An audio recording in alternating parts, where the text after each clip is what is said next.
Well, thank you very much. Welcome, Mr. Secretary. Welcome, and thank you, Lieutenant General. We appreciate you being here all the way to the bitter end with those of us that are left here today.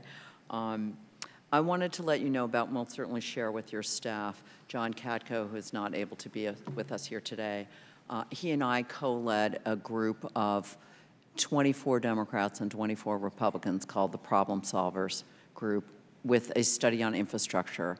And water projects were an important part of that. And one of those pieces was about the need for us to adhere to taking dedicated funds, in this case the Harbor Maintenance Trust Fund, and ensuring it's spent for the purpose for which it's collected.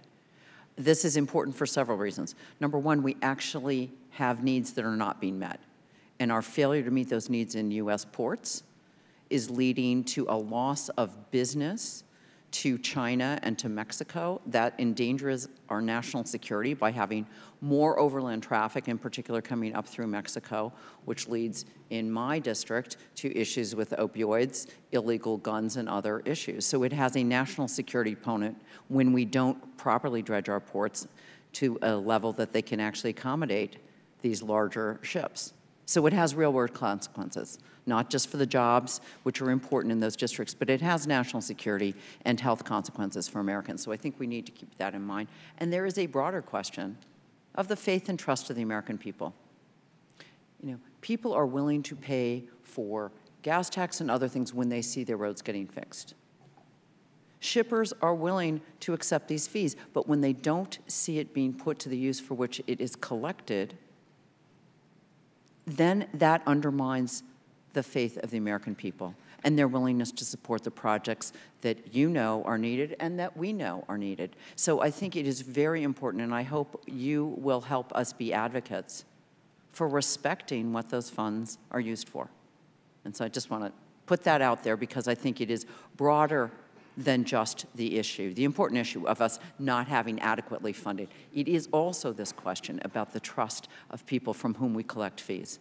And if we don't do that, we lose our ability to fund, pretty much all infrastructure is funded on that basis. And when we underfund some areas like the Highway Trust Fund and take out of the general fund, and when we raid from the Harbor Maintenance Trust Fund to put into the general fund, we are undercutting those core principles. So that is really more of a statement than any question, but I hope you know how seriously we take this, and I think there's a growing number of members on both sides of the aisle, a lot of them in this committee, that are going to be fierce about defending that and want you to know that and your assistance in doing this, which I think has broader implications for the United States.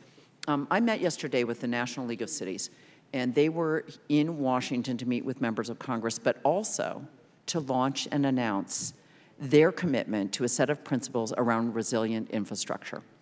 Several things that are relevant for us in this room today. Number one, their focus is on flooding.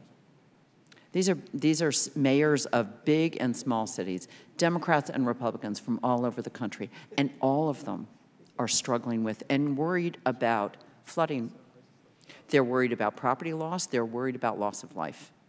And there are vigorous debates, and actually Eddie Bernice Johnson and I were bouncing back and forth between the Science Committee and this committee.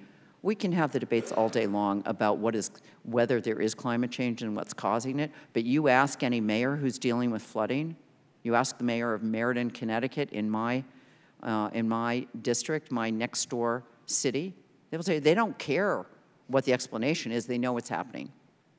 And it floods out the middle of their city and has done it for decades and is getting worse. So I think it's going to be important, and they called on the need for actual funding.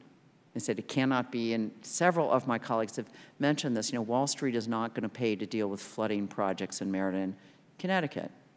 And so I can tell you, and we'll share with you the big city and small city mayors across this country who are looking to this committee, looking to the administration, and looking to the Corps to help them with dealing with these flooding problems, which are gotten worse because we haven't dealt with them And now we have climate issues such as 50 inches of rainfall falling in Houston. The last piece to flag for you is the need to use new and resilient materials and better planning processes. This is part of what the League of Cities called for, but it is also part of our bipartisan proposal.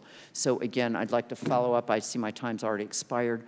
But you should know there's intense interest at all levels of government, bipartisan, for incorporation of new materials, better research, and better planning so that we're making better use of taxpayer dollars on all of these, and would like to work closely with you. And I see Lieutenant General, you are nodding your head vigorously because you know this is something we need to fix together. Thank you, and I have nothing to yield back.